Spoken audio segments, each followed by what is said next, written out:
नमस्कार, मैं हूं चित्रा त्रिपाठी। शाम के 5 बजने वाले हैं। ये वक्त है आप सभी के बेहद पसंदीदा और नंबर 1 कार्यक्रम दंगल का। आज का दंगल चुनावी गारंटी पर छिड़े राजनीतिक घमासान पर है। आने वाले दिनों में 5 राज्यों में विधानसभा चुनाव होने हैं और इस वक्त प्रधानमंत्री नरेंद्र मोदी राजस्थान के जयपुर में मौजूद हैं और वहां पर अशोक गहलोत की सरकार पर जबरदस्त वार कर रहे हैं। सुनते हैं।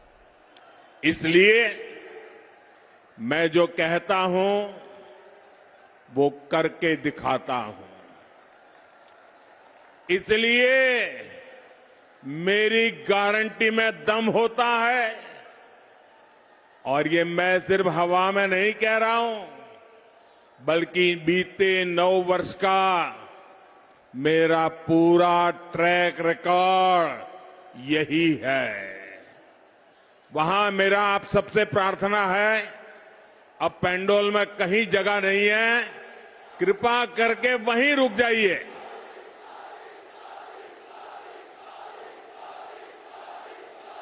आप जहां हैं वहीं रुकिए।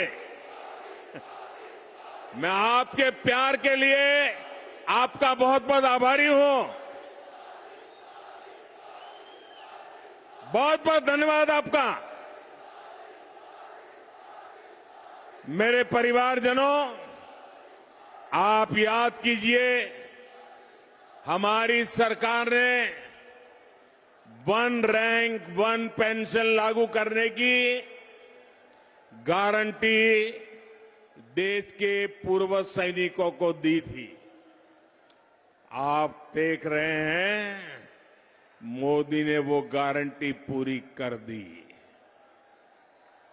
अब तक सैनिकों को जो निवृत्त है 1 रैंक 1 पेंशन के 70,000 करोड़ रुपए मिल चुके हैं।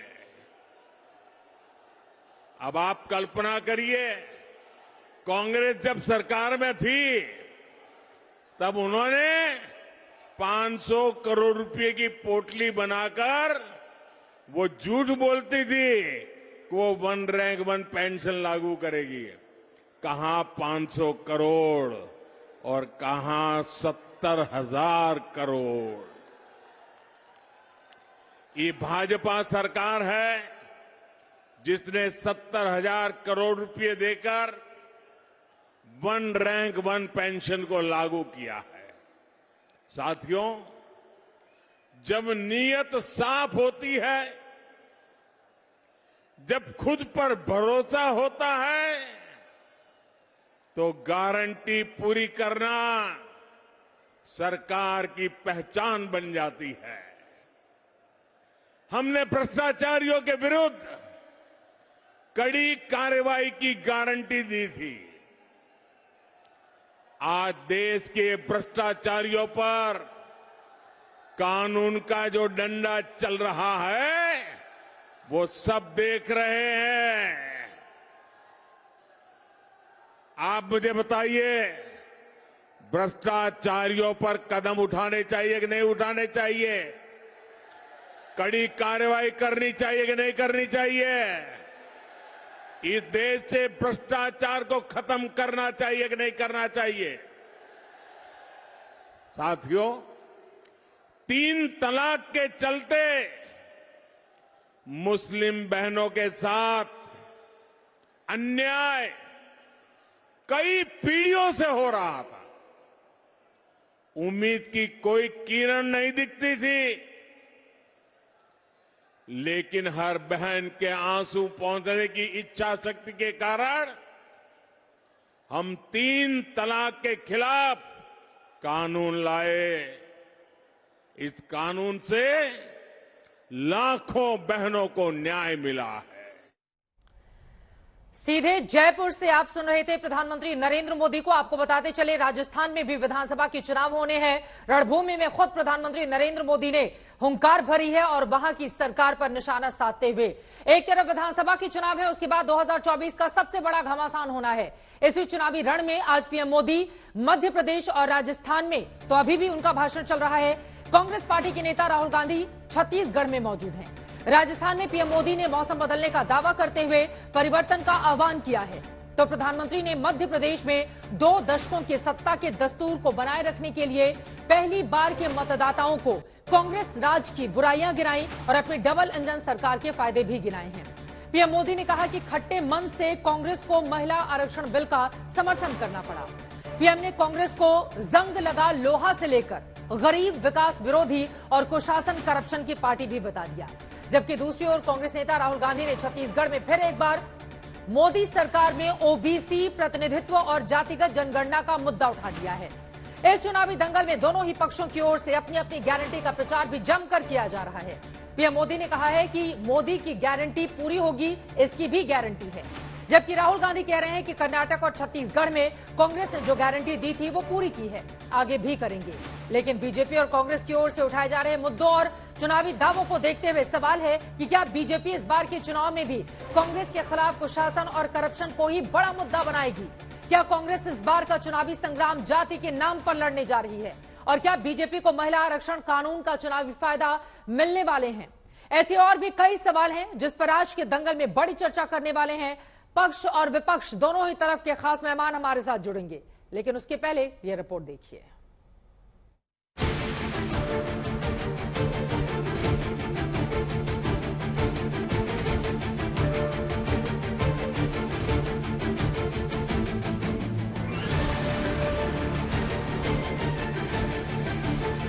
मध्य प्रदेश में चुनावी रणभेरी बजने ही वाली है। नेता जनता के बीच है। जनता नेता चुनने की प्रक्रिया में नेताओं के लिए ये सियासी घमासान है, लेकिन जनता के लिए भी ये बड़ा इम्तिहान है। और इस महासमर के शंखनाद से पहले 6 महीने में 7वीं बार प्रधानमंत्री नरेंद्र मोदी एक बार फिर भोपाल में थे, तो पड़ोस के छत्तीसगढ़ में राहुल गांधी भी मौजूद थे। पहले बात बीजेपी की। भोपाल के जम्बूरी मैदान में सामने हजारों हजार जनता थी और मंच से विरोधियों पर पीएम का पंच प्रहार जारी था। पीएम मोदी ने कांग्रेस को विकास विरोधी बताया, गरीब विरोधी बताया, महिला विरोधी बताया, सनातन विरोधी बताया, भ्रष्ट और परिवारवादी भी बताया। वैसे कांग्रेस पर कुनीति, कुशासन और करप्शन का आरोप लगाते हुए पीएम मोदी ने 2 दशकों की सत्ता के बावजूद डबल इंजन की सरकार बनाए रखने के लिए 2 वोट बैंक पर टारगेट किया, जिसमें पहले थे मध्य प्रदेश के नौजवान वोटर जो पहली बार अपने सूबे की किस्मत का फैसला करने जा रहे हैं। दूसरी थी वो महिलाएं जिनकी भूमिका और योगदान चुनावी घमासान में बढ़ती जा रही है। कांग्रेस और उसके नए नए गठबंधन गठबंधन ने मजबूरी में इस बिल का समर्थन बहुत खट्टे मन से किया है। संसद से नारी शक्ति वंदन अधिनियम पारित कराने के लिए जगह जगह महिलाएं पीएम मोदी का अभिनंदन कर रही हैं। बीजेपी इस वोट बैंक पर मजबूत पकड़ चाहती है, क्योंकि मध्य प्रदेश के 5 करोड़ 39 लाख मतदाताओं में 2 करोड़ 60 लाख महिलाएं हैं। इतना ही नहीं, राज्य की 50 विधानसभाओं में महिला मतदाता प्रभावी हैं और 18 आरक्षित सीटों पर तो महिला वोटर पुरुषों से ज्यादा ही हैं। ये महिलाएं तेजी से चुनाव प्रक्रिया में भी शामिल हो रही हैं। 2013 के चुनाव में 70% महिलाओं ने वोट किया था, जो 2018 में 74% हो गया था। यूं ही नहीं, शिवराज सिंह सरकार ने सिर्फ 1 साल में महिलाओं के लिए कुल 1 लाख करोड़ रुपए से ज्यादा की योजनाएं लागू कर दी हैं। लाडली बहना से लेकर लाडली लक्ष्मी योजना तक डायरेक्ट बेनिफिट ट्रांसफर हो रहा है। साथ ही बीजेपी की नजर मध्य प्रदेश के उन 15 लाख नए मतदाताओं पर भी है, जिनमें से 12 लाख से ज्यादा वोटर पहली बार मतदान करेंगे।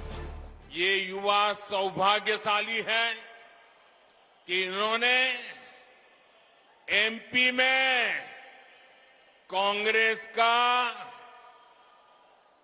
वो बुरा शासन, वो बुराइयां उन्होंने देखी नहीं है।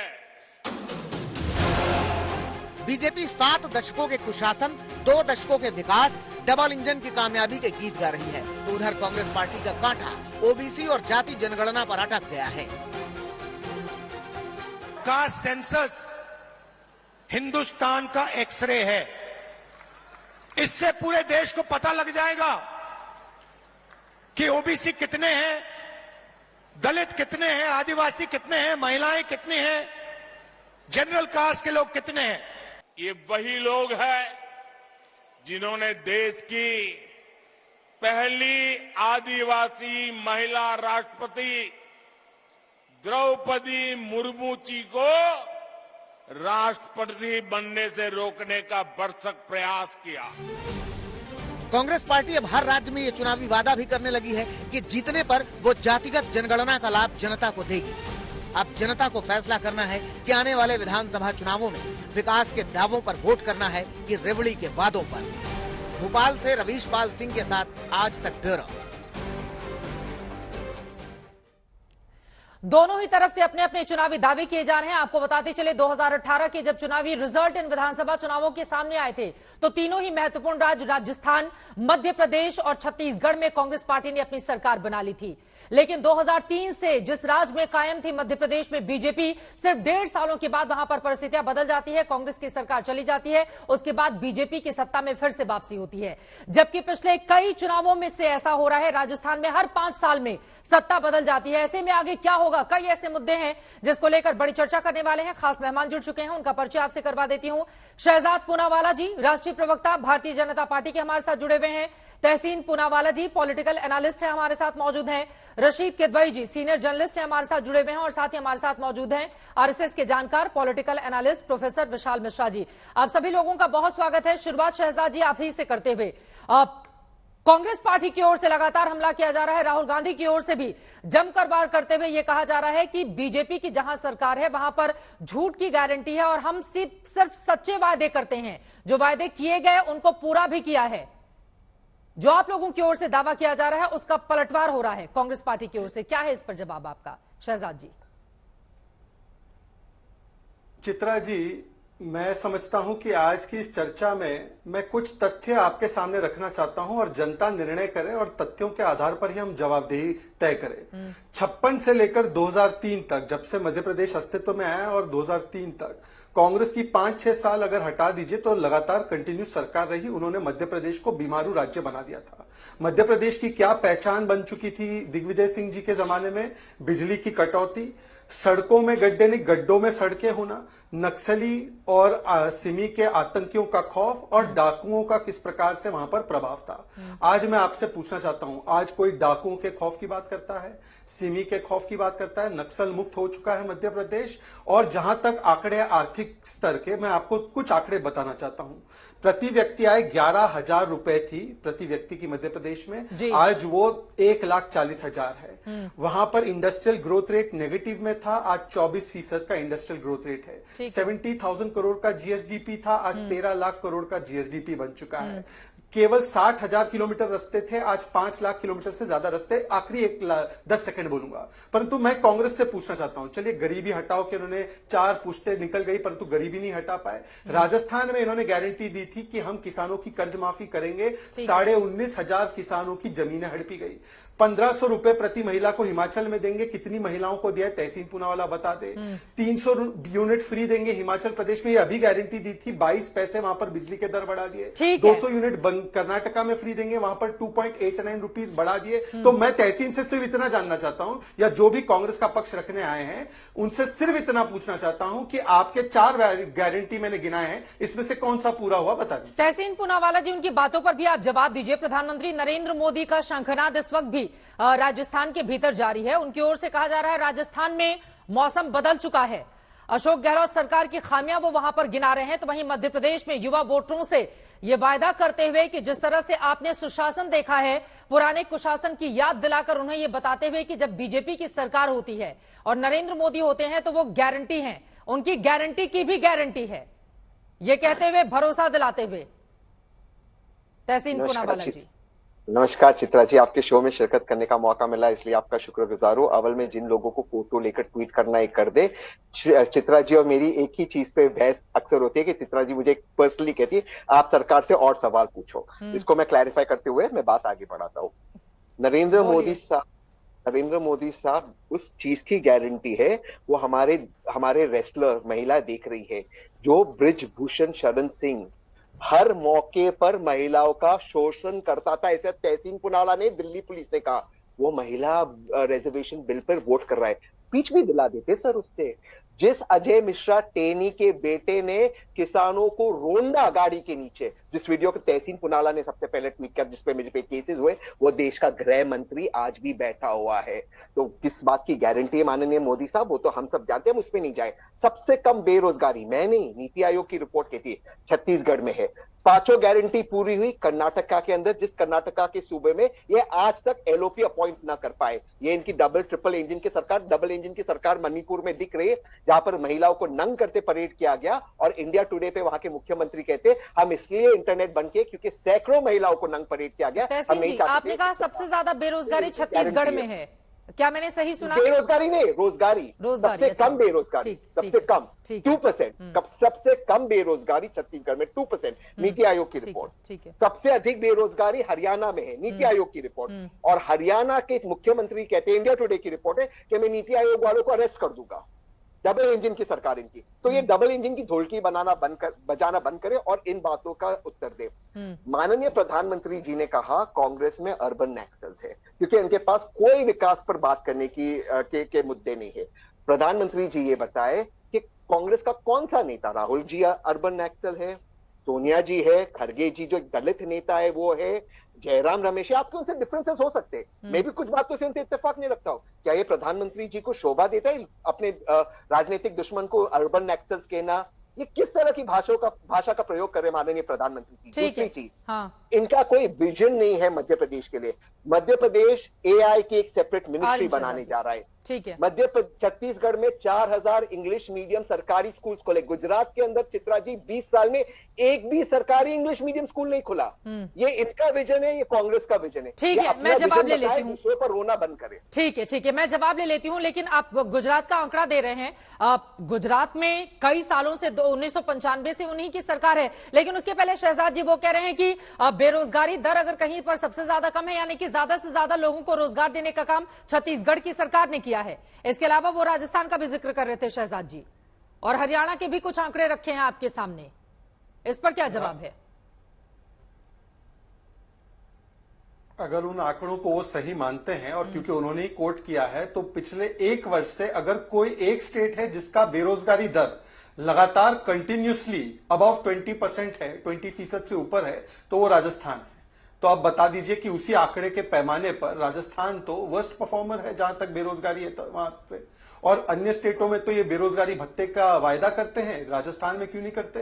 वहां पर 15 पेपर लीक होते हैं, और वहां पर जो पेपर लीक के मास्टरमाइंड होते हैं, गोपाल केसावत से लेकर सुरेश ढाका, वो कांग्रेसियों की शरण में पाए जाते हैं। उसके ऊपर भी जवाब नहीं, मुझे नहीं दीजिए, कम से कम सचिन पायलट को दे दीजिए। और देखिए, अनोखी स्थिति है कि टीवी पैनल पे आने वाले लोगों को भी अपनी गारंटी पहले देनी पड़ रही है। ये वो स्थिति हो जाती है जब इसरो के साइंटिस्ट को पगार नहीं मिली, पेमेंट नहीं मिली, ऐसे दावे करने वाले लोगों को पीआईबी फैक्ट चेक करता है। अब कितने फैक्ट चेक करें इनके? परंतु मैं एक दो सवाल पूछना चाहता हूं। उन्होंने अर्बन नक्सली का विषय उठाया। देखिए, जहां तक अर्बन नक्सली का है, क्या ये सच नहीं है?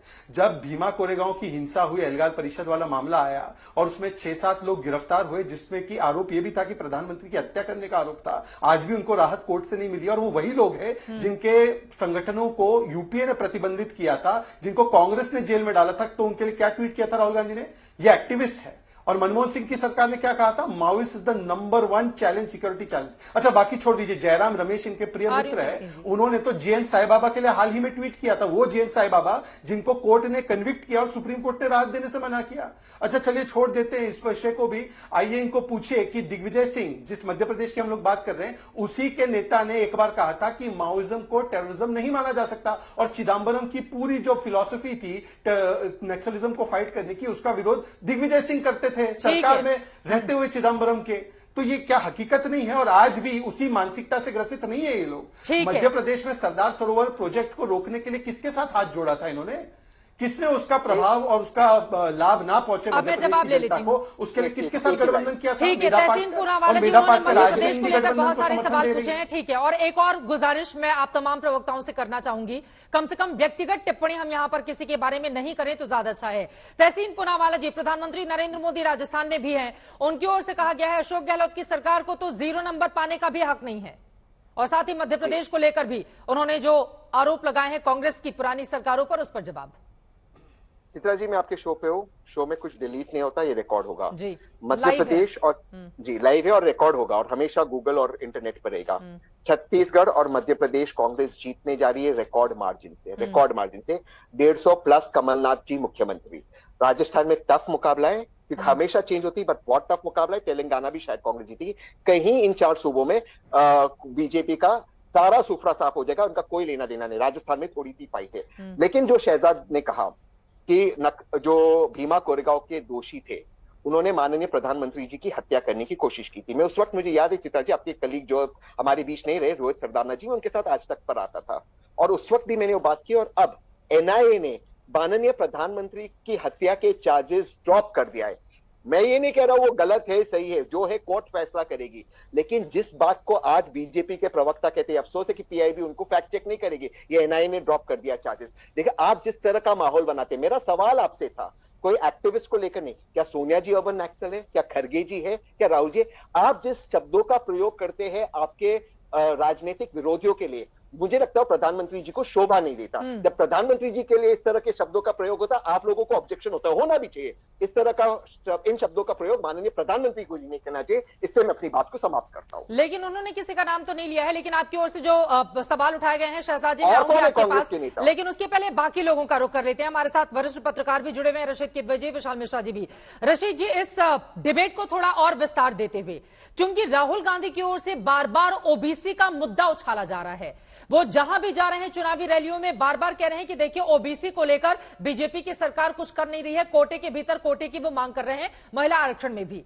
इसके जरिए कांग्रेस की कौन सी चाल है जो आपको नजर आ रही है, रशीद किदवई जी?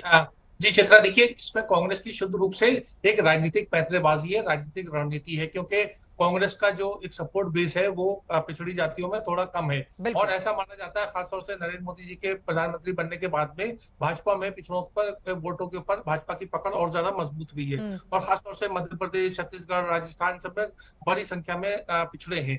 तो उसपे और राहुल गांधी की ये भी बात इस मामले में थोड़ी सी अलग और विचित्र नजर आती है, क्योंकि चाहे 1998 में जब वुमेन रिजर्वेशन बिल आया था, या 2008 से 10 के बीच में जो यूपीए सरकार थी, उस समय कांग्रेस पार्टी यूपीए उसका विरोध कर रही थी कि जाति के आधार पे महिला आरक्षण में और पिछड़ों को जगह नहीं मिलनी चाहिए, और यही एक कन्फ्रंटेशन था। लेकिन अब कांग्रेस ने जब से इंडिया गठबंधन ज्वाइन किया, उसने अपनी रणनीति बदली है। पुराने कांग्रेस के अगर आप जो पोजीशन पेपर्स होते हैं उसमें आप देखिए, तो उसमें ये कहा जाता था कि जाति जो है वो समाज को जोड़ने नहीं, समाज को तोड़ने का काम करती है। तो जाति को लेकर कांग्रेस का बहुत एक हेल्दी एटीट्यूड नहीं था।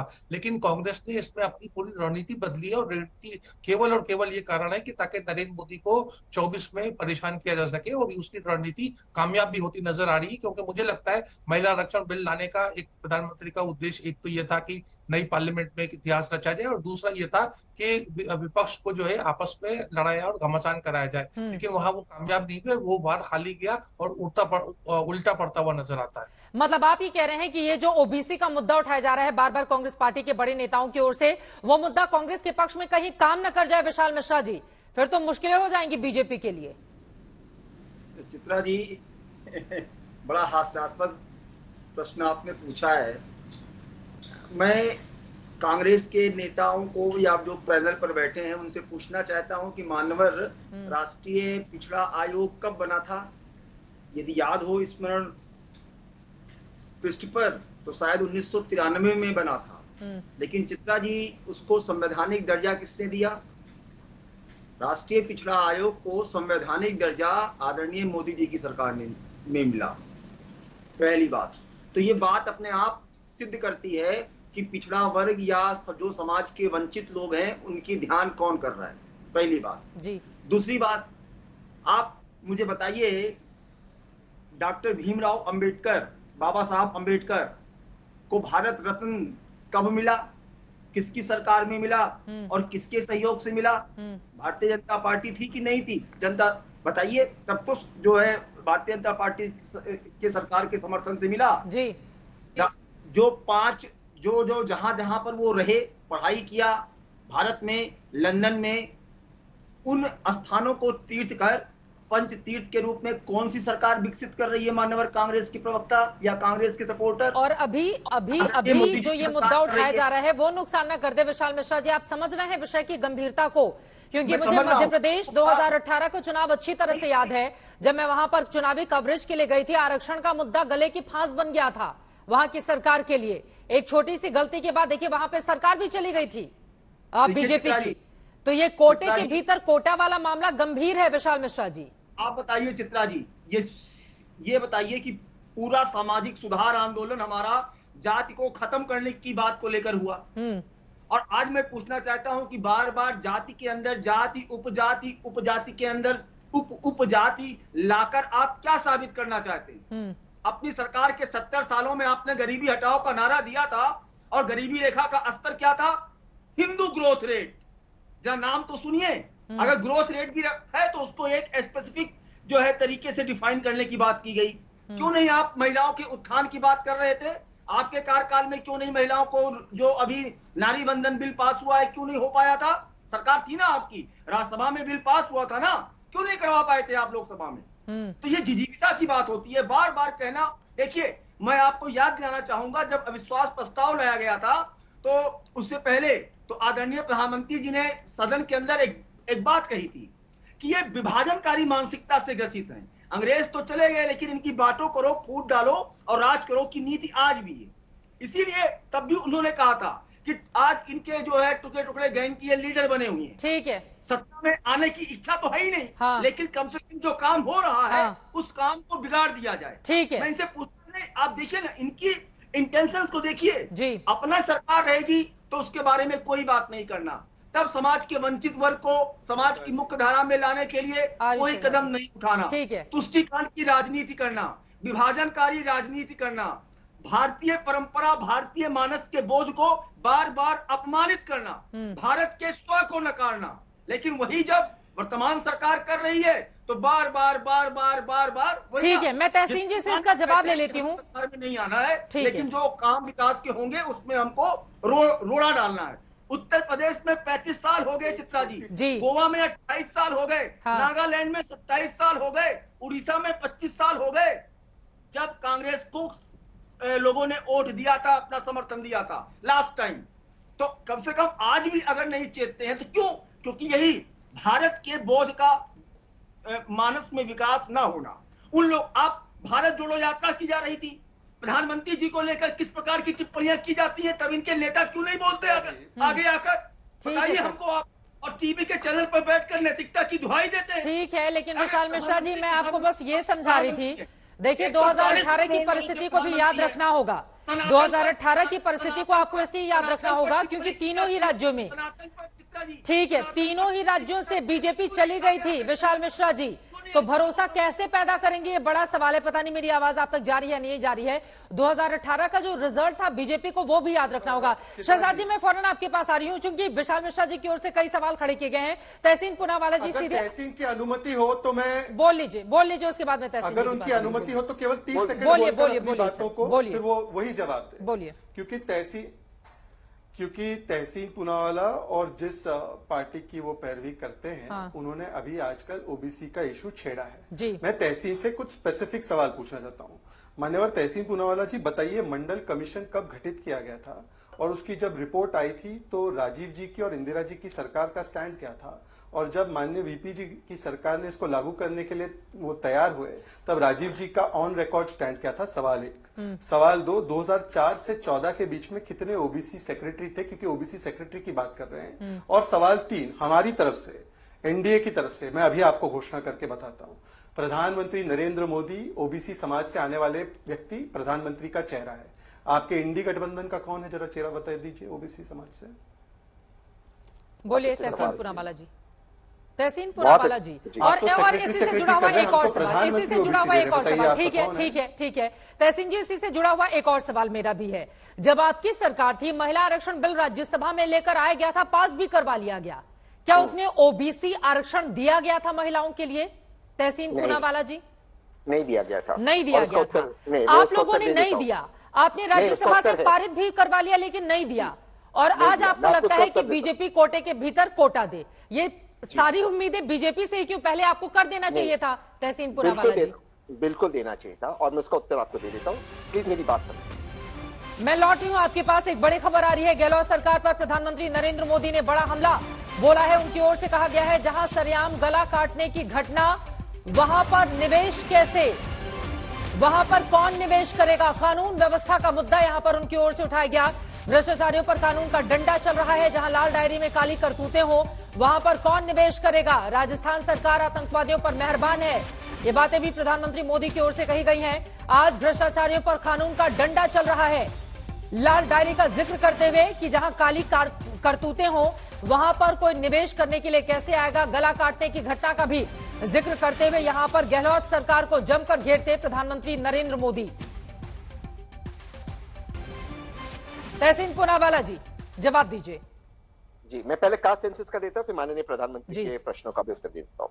बिल्कुल सही आपने कहा, 2010 में जब पास हुआ उसमें कास्ट सेंसस नहीं था, क्योंकि उसमें ओबीसी आरक्षण नहीं था, क्योंकि कास्ट सेंसस हुआ 2011 के अंदर। 2011 में सबसे पहली बात, 2011 में होने के बाद ये डिसाइड किया गया कि कास्ट सेंसस करना चाहिए, और माननीय Rajnath Singh ji floor of the house पे कहे कि इसको हम 2018 में रिलीज करेंगे। राजनाथ सिंह जी ने फ्लोर ऑफ द हाउस में पार्लियामेंट में कहा। कास्ट सेंसस शुरू हुआ, कांग्रेस की सरकार थी। क्या आप जानते हैं मोदी सरकार ने कॉन्स्टिट्यूशनल अमेंडमेंट से स्टेट से ये पावर ले लिया कि वो कास्ट सेंसस करे, और दोबारा से 2018 में पावर स्टेट्स को दिया। अब कास्ट सेंसस, जैसे बिहार, मैं आज तक को कोट कर रहा हूं, आप मुझे फैक्ट चेक कीजिए, बिहार ने कास्ट सेंसस खत्म किया, वो रिलीज करना चाहता है।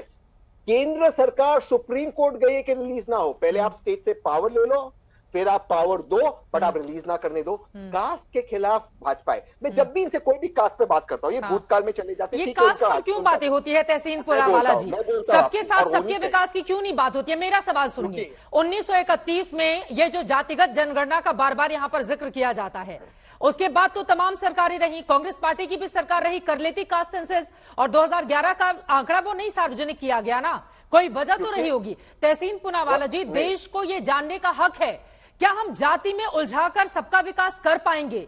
एक देश के तौर पर कैसे अगर हम आगे बढ़ेंगे जब हम जाति के जंजाल में ही फंसे रहेंगे? तहसीन पुनावाला जी, कोई सरकार कैसे भेदभाव कर सकती है कि सिर्फ इन जातियों, और आप लोगों की सरकार तो लंबे वक्त तक रही है, तो फिर पिछड़ी जातियां, SC ST, इन वर्ग का उत्थान उस तरह से क्यों नहीं हो पाया जिसका जिक्र बार बार आप लोगों की ओर से करते हुए इस सरकार को घेरा जाता है? बहुत अच्छे सवाल थे। ये सरकार कर रही है भेदभाव, इसलिए मैं उसका उत्तर दे रहा हूं। 2011 में भाजपा ने इसे रोका रिलीज करने से काम, और कास्ट सेंसस को अग्री किया, भाजपा ने रोका। फिर कहा 2018 में अगर ये रिलीज, एक मान ले कांग्रेस ने गलती की, एक मान लेते कांग्रेस गलत थी, इसलिए कांग्रेस चलेगी।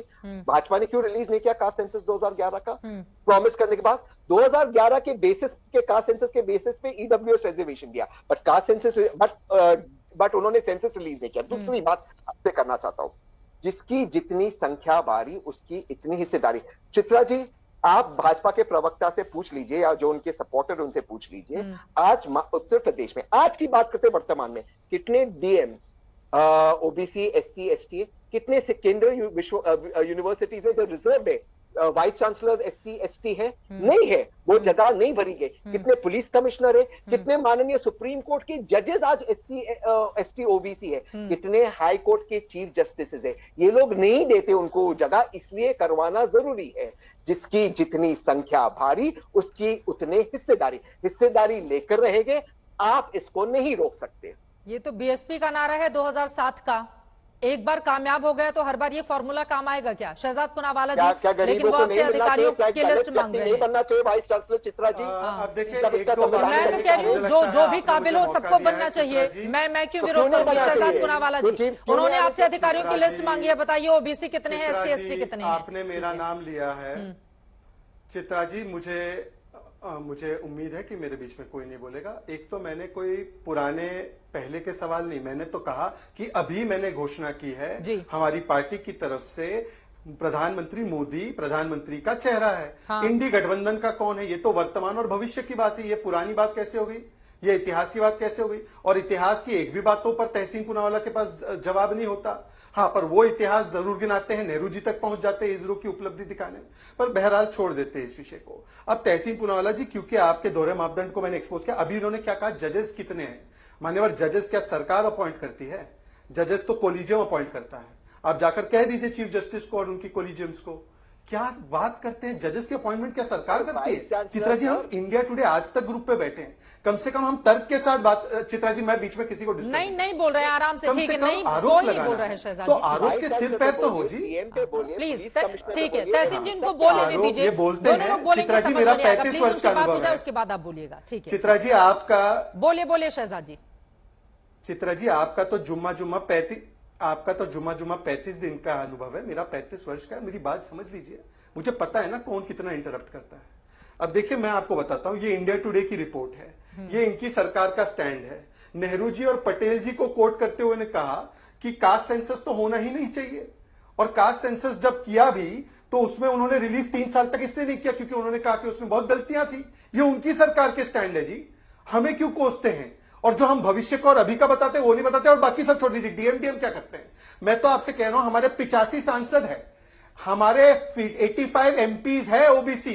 तहसीन पूनावाला, आपकी सारी फेवरेट पार्टियां जोड़ लो, कितने ओबीसी एमपी है आपके, जरा बताओ। आपके तो कुल मिला के 52 एमपी है, बताइए कितने हैं। हमारे 40% एमएलसी है ओबीसी, आपके कितने हैं बता दीजिए।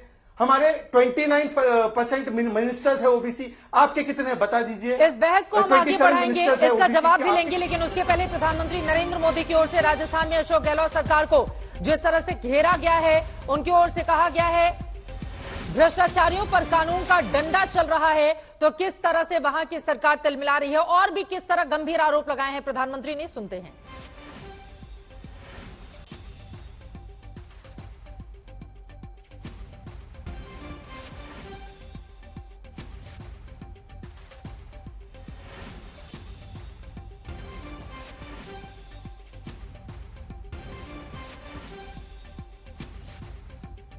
दोबारा आपको लेकर चलेंगे। प्रधानमंत्री नरेंद्र मोदी की ओर से लगातार वहां पर वार किया जा रहा है। आपको बताते चले, चूंकि बीजेपी इसलिए ज्यादा उम्मीद देख रही है क्योंकि हर 5 साल में सरकार वहां पर बदल जाती है। कई चुनाव से ऐसा लगातार हो रहा है। इसी वजह से अशोक गहलोत के ऊपर एक के बाद एक ताबड़तोड़ हमले करते हुए, अब तहसीन जी जल्दी से आप अपनी बात कीजिए, 2 और मेहमान इंतजार कर रहे हैं। शहजाद कुछ हाथ उठा रहे हैं, शहजाद की बात है, आप बोल लीजिए, शहजाद जी बोल लीजिए।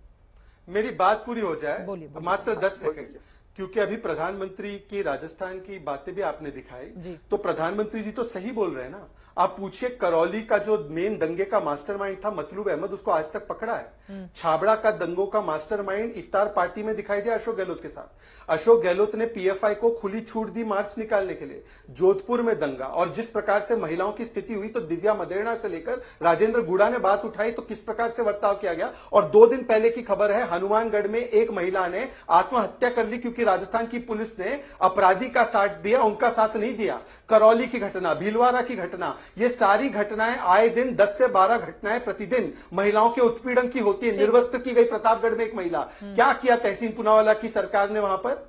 बोले तहसीन जी, उसके बाद रशीद जी फौरन आ रही हूं आपके पास। चित्रा जी, मेरा भी 35 वर्षों का एक्सपीरियंस है। सिर्फ मन की बात सुनना, काम की बात एक भी नहीं होती। मैं भी इसी पीड़ा से गुजर रहा हूँ। आप तो 35 दिन से गुजर रही है, लेकिन मैं काम की बात करता हूँ। मन की बात बहुत होगी, खोखली मन की बात। मैं कांग्रेस की बात कर लेता हूँ। एक उदाहरण, कांग्रेस की 400 दर्शक कंफ्यूज हो जाएंगे कि ये दोनों 35 सालों की बात क्यों कर रहे हैं, तो मुझे लगता है उसके साथ आप लोग ही क्लैरिफाई कर दें, फिर मैं आगे बढ़ती हूँ। तहसीन जी, दोनों ही तरफ से कहा जा रहा है कि 35 सालों से एक दूसरे को हम झेल रहे हैं। वो बीजेपी के प्रवक्ता कर दे, मैं किसी को नहीं झेलता हूं, मैं आजाद पंची हूँ। मैं 4 सूबों में कांग्रेस की सरकार है, 3 में ओबीसी मुख्यमंत्री, दलित चीफ है कांग्रेस का।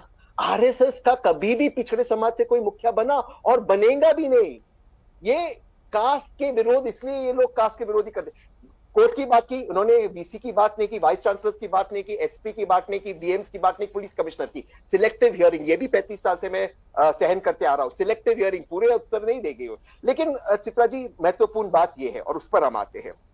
आज जितने भी देश में घटनाएं हुई, चाहे वो नुपुर शर्मा को लेकर, चाहे अन्य घटनाओं को लेकर, जो भी लोग पकड़े गए, उनका भाजपा के साथ संबंध क्यों निकला? क्योंकि भाजपा देश को पोलराइज करते चुनाव जीतना चाहती। कल राहुल जी कह रहे थे, भाजपा एजेंडा से भटकाना चाहती। कभी हनुमान जी को ले आएगी, कभी हनुमान जी की जाति ले आएगी, कभी कुछ और चीज ले आएगी। भाजपा के पास अपना एजेंडा नहीं। मैंने बताया आपके शो पे, छत्तीसगढ़ में 4000 सरकारी इंग्लिश स्कूल, गुजरात में 0 इंग्लिश स्कूल सरकारी।